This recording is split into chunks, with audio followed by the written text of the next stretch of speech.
on This Week in Hockey East, we look back at the first couple of months of this 2024-25 season and take a look at some interesting non-conference matchups, plus one huge matchup in women's Hockey East. That's all coming up this week in Hockey East.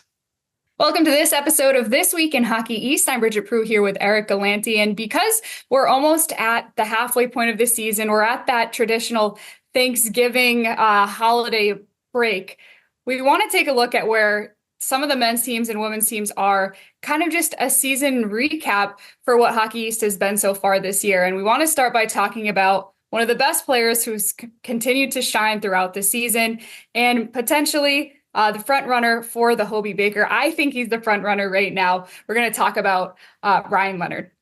Yeah, I think that's fair, right? I mean, I feel like anytime that anyone in the country mentions something about a BC guy, that David Carl's using it as bulletin board material for his team. But it's hard to argue that Ryan Leonard isn't the favorite for that award right now. Obviously, we have a long way to go, but you look at some of the things he's done, you really go beyond just the numbers, right? Now, he is tied for first in the country at the end of games last week in goals with 11 and goals per game with 5. But it's kind of the way he's been scoring, Bridget, that really has stood out so far. You know, some of these numbers, 8 of his 11 goals have come in the third period. 6 of those have come in the final 6 minutes of the third period or overtime. 7 of his 11 goals this year have tied the game or given Boston College the lead. You know, the Hobey, sometimes the narrative around it really matters, right? And, you know, number one, a guy who decides to come back to school, who had the opportunity to go to the NHL, but decided to come back, said he had unfinished business with Boston College. And then you look at the way some of these game-winning goals have happened. You know, you had the dramatic game winner against Western Michigan where he stole the puck at the end of a penalty kill, goes down, scores 2 goals in the last minute. You had the dramatic game winner against Maine that I think is probably, you know, maybe the game of the year so far in college hockey.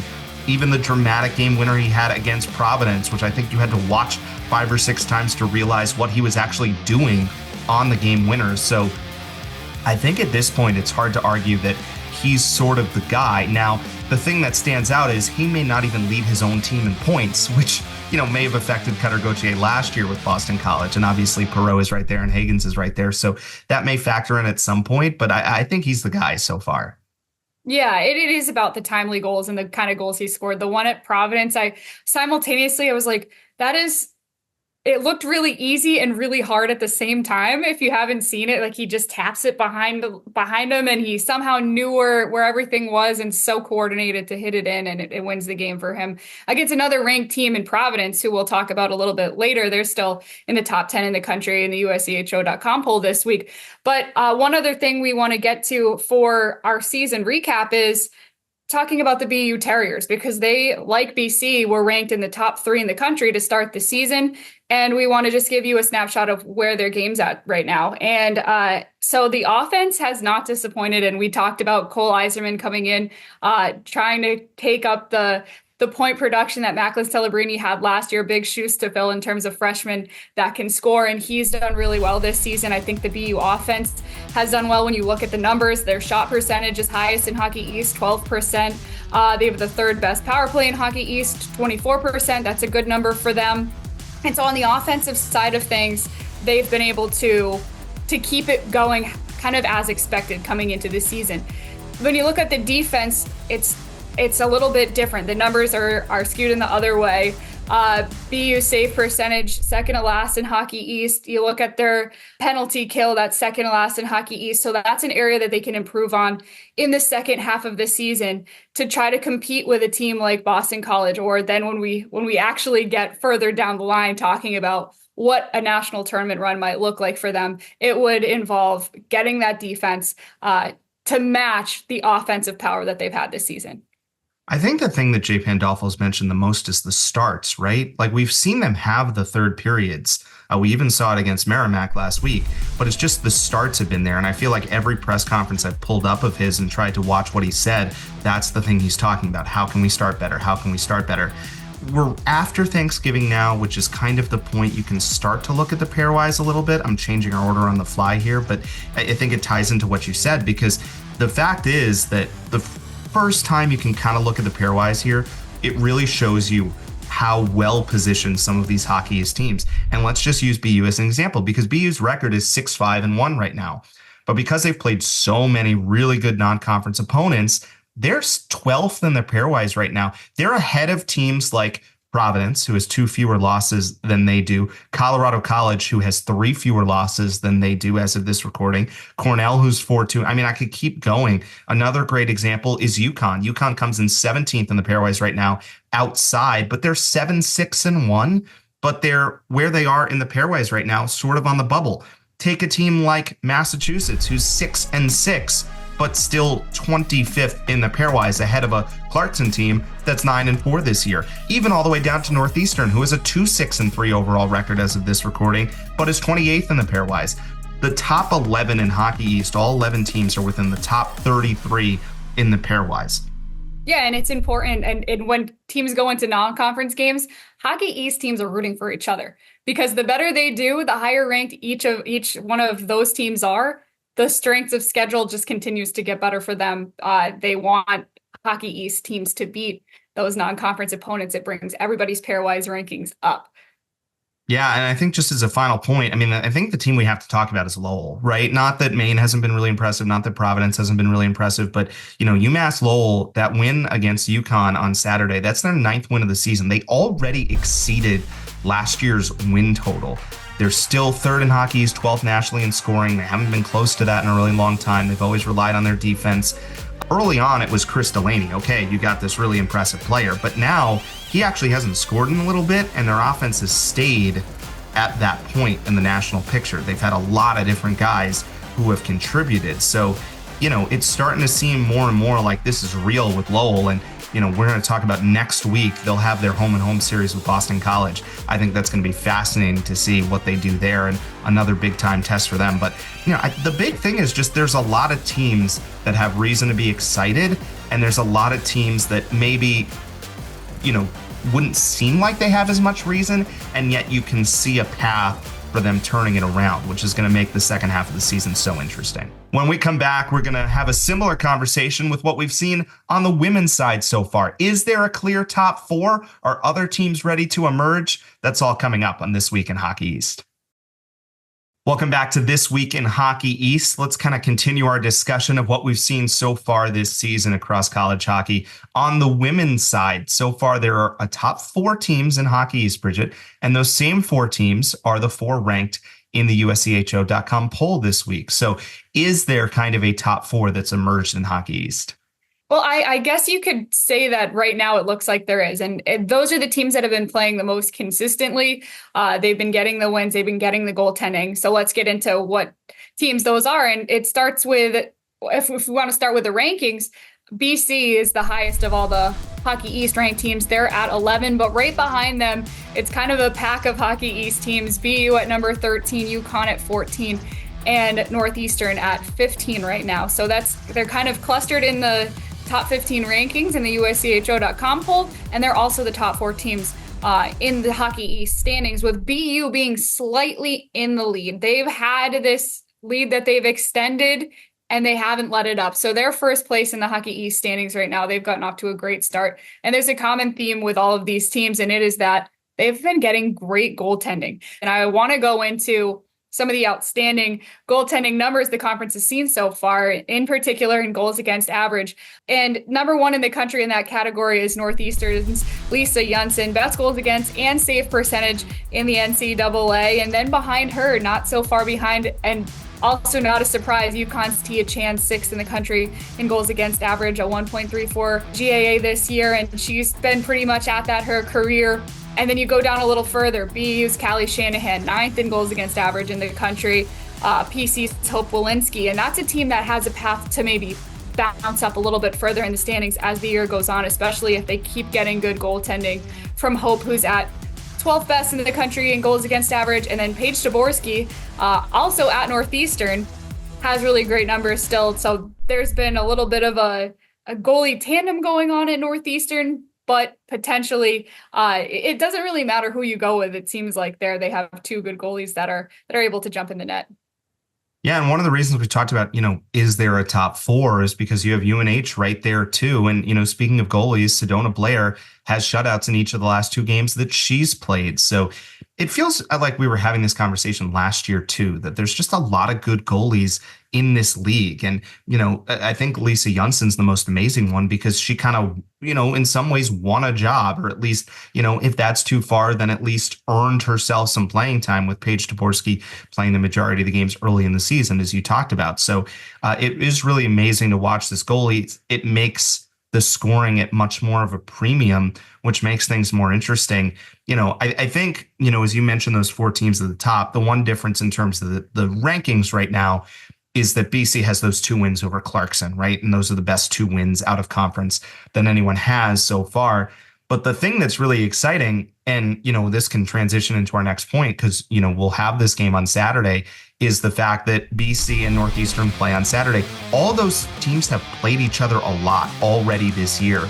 And even though they've played each other, I don't feel like we have resolution of who's the best of them, right? Sometimes, okay, when you see them actually play the games, you can kind of get some eye test. Okay, we can kind of see who's the best of this bunch.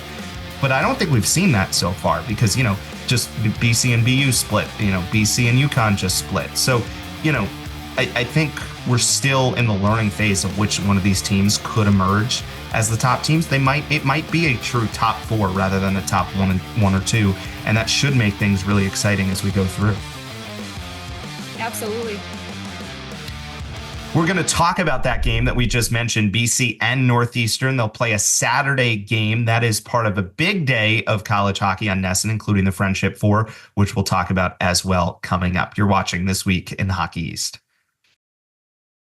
Welcome back to This Week in Hockey East. It's time to go around Hockey East, presented by Boston Harbor Hotel. Visit hockeyeastonline.com for your chance to win championship tickets or a 2-night stay at the Boston Harbor Hotel. And let's start with our Saturday night game of the week on NESN, 7 o'clock puck drop between BC and Northeastern. Yeah, this is what we were just talking about, right? These top 4 teams, we get to see them play against each other once again. Boston College here has split a couple of weekends in a row against UConn, and then prior to that against BU. So you talk about a gauntlet here of going through these teams. I think the thing that has stood out so far about Boston College, though, is just they've, you had that series against Clarkson, and it really stood out as a sort of turning point moment. But everything they've done, even though they haven't won every game since then, but they've really kept the momentum going all year long. You've seen them a bunch, and it's felt like they've been able to carry that through to this point, and it's really going to matter for them against this Northeastern team. Yeah, and Northeastern has been one of those consistent teams. They've been getting really good goaltending, like we mentioned the previous segment. They've been getting wins over ranked teams as well, and they're really hard to score against. They have a lot of shutouts this season. They only score a few goals a game, but allow even fewer. So that's really what you're planning against when you're playing against a Northeastern team. You're trying to plan for the fact that they have this incredible shutdown defense, really strong defensively from their top pair to their extra defenseman. A lot of times they do run an extra defenseman there, and their forwards are great 200-foot forwards as well. So try to crack their goaltending, try to crack their defense. It's not very easy to do. Well, one player who's going to try, and someone we probably haven't talked enough about yet, but she's going to be our Jersey Mike's the sub above player to watch this week, is Lauren Glazer for Boston College. Scored 2 goals Friday in the game against UConn, including the game winner. She now has 9 points in her last 7 games and a bunch of multi-point efforts over that span. So, we've talked about some of these BC players who have come on. She's one that's come on a little bit later here, the first half of the season, but she's really stood out and is definitely someone to watch for this weekend's game. It should be a lot of fun, though. I mean, Saturday afternoon, it's going to be really interesting to see which one of these two teams can kind of take a stranglehold of some momentum for what should be, again, a really competitive race at the top of Hockey East. This time of year, you also get a lot of non-conference games. We're going to talk about some of those on the men's side that's coming up on This Week in Hockey East. Let's continue to go around Hockey East. Our next segment is presented by Boston Children's Hospital. As we told you, a bunch of non-conference games, and one that really stands out that I don't think anyone had on their bingo card is maybe the game of the week is Boston College against unbeaten Dartmouth, the last unbeaten team in the country after Denver lost a couple of games last weekend. Not to say that Dartmouth is totally out of left field because they were picked third in the ECAC. So there was some thought about what Reed Cashman has done, but new goaltender. Could they follow up what they did last year? They certainly have in a major way, and it's going to be really interesting to see what they do against Boston College. A couple things that stand out here. First of all, we mentioned the pairwise earlier. Again, it's maybe still a little bit early to look at it, but I think it's telling us enough of what we'd want it to. Dartmouth's third right now in the pairwise, and that's usually where it gets tricky when they haven't played that many games because they're an Ivy League team, but they already have a win against Quinnipiac. They already have a win against Cornell, and now the task against Boston College, who's number one in the pairwise, by the way, as of right now. So two of the best teams in terms of what the computer views as the resumes so far go at it in Conti Porum. We're going to see a lot of Dartmouth and probably talk a lot of Dartmouth the next couple of weeks. They're going to see at least four Hockey East teams this year: BC, UVM on Sunday, UNH at Merrimack, and then they'll either play Providence or Northeastern in the Ledyard Bank Classic that they host every year. So really interesting game on Saturday. Yeah, and I think one key to think about in this series is both of these offenses have so much firepower so far. These are teams that have been able to score. You look at Ryan Leonard, who we talked about earlier. Can he extend his 6-game goal streak? Not a point streak, the goal streak. Can he keep that going against Dartmouth? Him, Gabe Perreault, and freshman James Hagens all averaging over a point per game right now. Can they keep that going against this Dartmouth team that has been harder to score against? And by the way, Boston College has allowed less than 1 goal per game at home this year. So it should be a really interesting game on Friday. I said Saturday, on Friday. And that actually brings me to what I wanted to say about Dartmouth, which is that they're averaging 4 goals a game, and those are against good teams. You're wondering, is that just the early part of the season for the Ivies? Like, were they coming up against easy teams? No, like you mentioned, it's a ranked Quinnipiac team at number 15 and number 6 Cornell that they were able to put 4 goals up on both of those teams. So maybe this is a high scoring game. I don't know. It kind of has that feel to it. And then for another non-conference series that we want to preview, the Adirondack Invitational at Lake Placid. PC up there for Hockey East this week. They start out against Clarkson, and then they finish off against St. Lawrence. And what you need to know about PC going into it, they were back in the win column. They had another non-conference game last week against LIU. That was a really interesting game. It had pretty much everything in it. It had a major penalty. It had goals called back. It went to overtime. The Friars never led in that game until they scored the overtime game winner. It was Nick Poisson's game-winning goal that makes him the night shift all-academic standout of the week. And to preview that matchup against St. Lawrence on Saturday, 4 p.m. puck drop. St. Lawrence is at the bottom of the ECAC standings right now. Providence towards the top of Hockey East. They're hanging right up in the top 3 there. So it should be an interesting matchup up there. And I know everybody always gets excited to play up at Lake Placid, the history there. How many good players have come through, and obviously the Olympic history and Miracle on Ice. So that's always one that people get up for. Yeah, and UMass Lowell is there as well. We talked a little bit about Lowell earlier, so we don't need to go into full detail on them here, but they'll participate in that weekend as well. That was something that Norm Bazin told us in the preseason. He loves to take his teams on these kind of experiences, play these tournament feels, because you don't get to replicate that experience. So important weekend for them. You mentioned Providence. I think the other important thing about that LIU game, it felt like that's a game they've lost the last couple of years, and that's maybe why they've been on the outside looking in the tournament. The fact that even though it wasn't a perfect effort, but they came back and they were able to get a win, I think might be really important as we go down the stretch. Yeah, definitely. Pairwise, that would have dropped them quite a bit, that they were able to find the win. So, and they had that happen to them last year against Alaska. Was a game that kind of trapped them. They end up finding themselves, I think they were the first team out of the tournament last year. So they're trying to avoid that. Need a strong finish and to beat some of those teams. And that started with LIU, continues with St. Lawrence this weekend. When we finish up on our short shifts, we're going to head out to Northern Ireland and talk about the Friendship Four. That's coming up next. Time to wrap up as we take some short shifts presented by the Shift Group, helping former athletes and veterans become elite business professionals. We want to just talk a little bit about the whole experience. You got to see the first two semifinal games of the Friendship Four before us here on Nesson, but it's just a really amazing experience. And it's been cool to see how the teams that have gone over, Bridget, have embraced the culture and being over in a different country in Northern Ireland.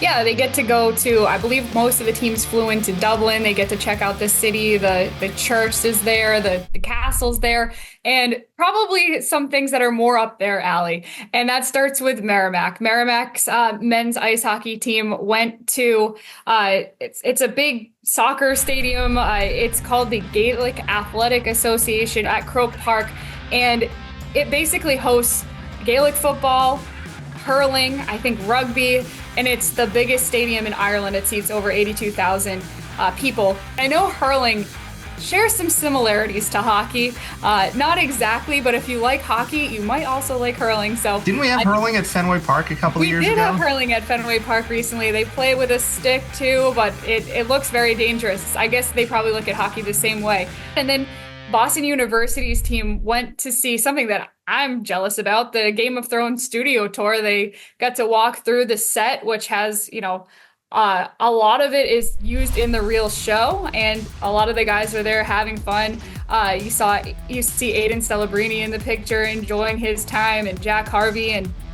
I'm jealous of that. I know in the past teams have gone to the Titanic Museum, because that's kind of up near Belfast, I believe. And so there's all sorts of different opportunities to get some different cultural experiences. And it's a big bonding experience for the teams too.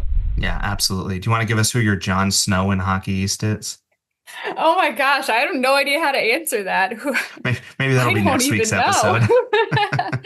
And remember, you can watch the consolation game and the championship of the Friendship Four tomorrow. It'll be on Nesson Plus, 10 a.m. and then 2 p.m. on Nesson Plus, leading into that BC Northeastern game that we talked about, which will be on Nesson at 7. Fun episode. Thanks so much for joining us. Hope you enjoyed something a little bit different and enjoy some really interesting non-conference games across this week in Hockey East.